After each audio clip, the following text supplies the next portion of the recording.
और इस वक्त हमारे साथ इंदौर के एडीसीपी इस वक्त हमारे साथ जुड़ चुके हैं। राजेश दंडोतिया जी इस वक्त हमारे साथ जुड़ चुके हैं। राजेश सर, कैसे जानकारी मेघालय पुलिस से आप लोगों को मिली कि सोनम यहां पर हो सकती है और इसके साथ 4 लोग और इन्वॉल्व हैं? देखिए, इसमें लगातार इंदौर पुलिस कमिश्नरेट से जो डीसीपी राजेश त्रिपाठी सर लगातार उनसे बात कर रहे थे और कोऑर्डिनेशन में थे। Indore police commissioner Shri Santosh Singh sir के द्वारा जैसे ही परिजनों ने शिकायत की थी कि कहीं ना कहीं वो मिसिंग है, 23 मई से उनका कम्युनिकेशन का ब्रेक हो गया है, तो तब से लगातार इंदौर पुलिस कोऑर्डिनेशन में थी। डीसीपी राजेश त्रिपाठी सर लगातार कोऑर्डिनेट कर रहे थे। इसमें चूंकि 2 तारीख को डेड बॉडी मिली, तब से मामला काफ़ी संगीन हो गया था और फिर तब लगातार सीनियर लेवल पर भी लगातार ऊपर बात चलती रही और फिर सर्चिंग ऑपरेशन तेज चलाया गया। तभी कल रात्रि में अचानक एक खबर मिली कि यूपी सोनम जो है गाजीपुर थाना क्षेत्र, गाजीपुर जिले के अंतर्गत यूपी में, और जो थाना है नंदबाग थाना, वहाँ से पुलिस ने रिकवर कर लिया उसको। फिर उसके बाद रिकवर करने के बाद फिर ये सूचना मिली थी और चूंकि लगातार कल शाम से ही शिलोंग की टीम यहाँ पर थी और वो लगातार इसमें इंदौर पुलिस के साथ कोऑर्डिनेट करते हुए 4 सस्पेक्ट इनके द्वारा आइडेंटिफाइड किए गए थे टेक्निकल एविडेंसेस के आधार पर, ग्राउंड इंटेलिजेंस के आधार पर, और उनको क्राइम ब्रांच और इन शिलोंग पुलिस के द्वारा जॉइंट ऑपरेशन चलाया जाकर इन 4 आरोपियों को हिरासत में लिया गया, जिसमें से 3 आरोपियों के एविडेंस आने पर शिलोंग पुलिस के द्वारा इनको गिरफ्तार कर लिया गया है और मेडिकल कराकर अब इनको ट्रांजिट रिमांड के लिए न्यायालय में पेश किया जा रहा है। जबकि 4था आरोपी पुलिस हिरासत में उनके द्वारा बीना से लिया गया है, वो भी इंदौर पहुंचने वाले हैं। फिर उसके बाद उसका भी मेडिकल कराया जाकर ट्रांजिट रिमांड लिया जाएगा। ये क्या क्या एविडेंस मिले हैं अभी तक? अभी देखिए, एविडेंस तो चूंकि अब शिलोंग पुलिस का जो इन्वेस्टिगेशन चल रहा है, ऐसी स्थिति में वो शेयर नहीं कर रहे हैं और जो बात बताने लायक होती है वो ऑफिशियली वो बता देते हैं। जैसे एविडेंस मिल गए हैं और अरेस्टिंग हो गई है, तो मतलब ये क्लियर है कि कहीं ना कहीं इनका इन्वॉल्वमेंट हो सकता है। तो जो भी ऑफिशियली वो अब हमें बता रहे हैं, वो ऑफिशियली हम मीडिया को भी लगातार ब्रीफ कर रहे हैं, क्योंकि वो इन्वेस्टिगेशन का पार्ट हो सकता है कि कौन से एविडेंस है, तो वो डिस्क्रीट हैं, तो वो उसके बारे में शेयर नहीं किया।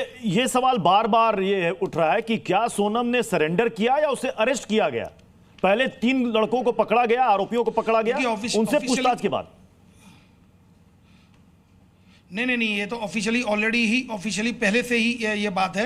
ऑफिशियली ये खबर आई थी कि इनको जो नंदबाग पुलिस के द्वारा सोनम रघुवंशी को रिकवर कर लिया गया है, तो ऐसी स्थिति में इनका, मुझे नहीं लगता कि इनका कोई कनेक्शन होगा। इन्होंने कुछ नहीं बताया है, इनसे तो लगातार पूछताछ चल रही है। इनका कोई ऐसा कनेक्शन सामने नहीं आया कि इन्होंने बताया तब उसके आधार पर पकड़ा, तब उसके आधार पर रिकवर हुई। ये राज कुशवाहा के बारे में कुछ बैकग्राउंड मिला? अभी चल रही है अभी बात, चूंकि अभी पीआर पर अभी ट्रांजिट रिमांड ले रहे हैं, फिर उसके बाद इनसे और पूछताछ की जाएगी, तो डेफिनेटली इसमें अवगत कराया जाएगा। ये चारों के चारों ये सभी इंदौर के रहने वाले हैं?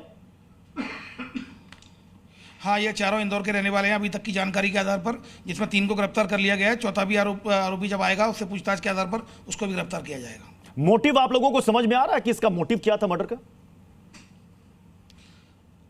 मोटिव क्लियर होगा। अभी थोड़ा सा क्या है कि थोड़ा सा और अच्छे से पूछताछ हो जाए उधर, और भी कई जो एंगल्स हैं उनमें ऑलरेडी टीम जांच कर रही है शिलोंग की। जल्दी मोटिव, मुझे लगता है 2 से 4 घंटे में स्थिति क्लियर हो जाएगी। मेघालय पुलिस की तरफ से कहा गया कि भाड़े के हत्यारे थे ये जो पकड़ में आए हैं, ये आरोपी, इनका कोई क्रिमिनल बैकग्राउंड है एमपी पुलिस के पास?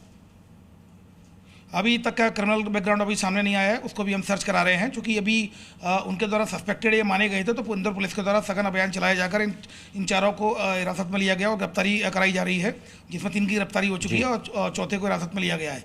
तो कहीं ना कहीं अब अगर इनको एविडेंस मिले होंगे तभी उसके आधार पर इनके द्वारा गिरफ्तारी की गई है। अब तो लेट्स सी कि क्या इनके द्वारा जो बताया जाएगा, मैं डेफिनेटली मीडिया। सोनम अपने साथ सारे जेवरात लेकर गई थी, 9 लाख रुपए कैश लेकर गई थी। इंदौर पुलिस को क्या पहले से कोई शक था जब आप लोगों ने सुना होगा कि मर्डर हो गया है राजा रघुवंशी का और ये मिसिंग है? नहीं, इस तरह का कोई बात सामने नहीं आई थी, क्योंकि इन्वेस्टिगेशन में हमारा डायरेक्ट रोल नहीं है, केवल हम कोऑर्डिनेशन के लिए काम कर रहे थे। कि इन्वेस्टिगेशन उनका पार्ट था। अगर इस तरह के फैक्ट आए होंगे तो निश्चित रूप से उन्होंने भी इन्वेस्टिगेशन में लिया होगा शिलोंग पुलिस ने। जी, अब ये इस मामले में आप कह रहे हैं कि राज कुशवाहा के बारे में बहुत ज्यादा डिटेल आप लोगों के पास नहीं है, लेकिन परिवार वाले कह रहे हैं राज कुशवाहा वहां काम करता था सोनम के साथ। देखिए, ये वो भी हो सकता है, दूसरा भी हो सकता है। तो ये अभी क्या है कि चूंकि ऑफिशियली जब तक शिलोंग पुलिस से पूरी तरह ऑफिशियल स्टेटमेंट नहीं आ जाता तब तक ऑफिशियली कुछ कहना थोड़ा सा अभी संभव नहीं है, लेकिन डेफिनेटली जल्दी ही इसका खुलासा हो जाए। जी, आप लगातार शिलोंग पुलिस के कोऑर्डिनेशन में हैं, उनसे संपर्क में हैं। ये जो चारों जिनके बारे में कहा जा रहा है, राज कुशवाहा हो, आनंद हो, विक्की, ये क्या पहले से पहुंचे हुए थे शिलोंग जहां पर ये दोनों गए थे, सोनम और राजा? ये इन्वेस्टिगेशन पार्ट है, ये ऑलरेडी इन्वेस्टिगेशन उन्होंने लिया हुआ है और डीसीपी राजेश त्रिपाठी सर इसमें लगातार कोऑर्डिनेट कर रहे हैं जी। और ये इन्वेस्टिगेशन का पार्ट है। मैं डेफिनेटली इसमें अपडेट करूंगा जो भी फैक्ट्स जी। आएंगे, क्योंकि जब ट्रांजिट रिमांड मिलेगा तो किसी ग्राउंड पे मिलेगा, तो मैं डेफिनेटली अपडेट करूंगा। ये चूंकि पकड़ में पूरा कैसे केस आए? किया जा रहा है, क्या मुझे ये लगता है फोन सर्विलांस की वजह से पकड़ में आए या कैसे कोई लीड मिली? ये ऐसा लगता है कि शिलोंग पुलिस के जो ग्राउंड इंटेलिजेंस और टेक्निकल इंटेलिजेंस के आधार पर उनके द्वारा इनको सस्पेक्टेड माना गया होगा और जब पूछताछ की गई तो उनके द्वारा कहीं ना कहीं कुछ ऐसे एविडेंसेस दिए गए, एविडेंस हैं पुलिस के पास, उसी आधार पर उनके द्वारा गिरफ्तार किया गया है। आपने कहा कि पूछताछ में इन आरोपियों ने नहीं बताया कि सोनम कहां है। जब इन लोगों ने नहीं बताया तो फिर कैसे पुलिस को पता चला कि सोनम एग्जैक्ट उसी ढाबे पर है?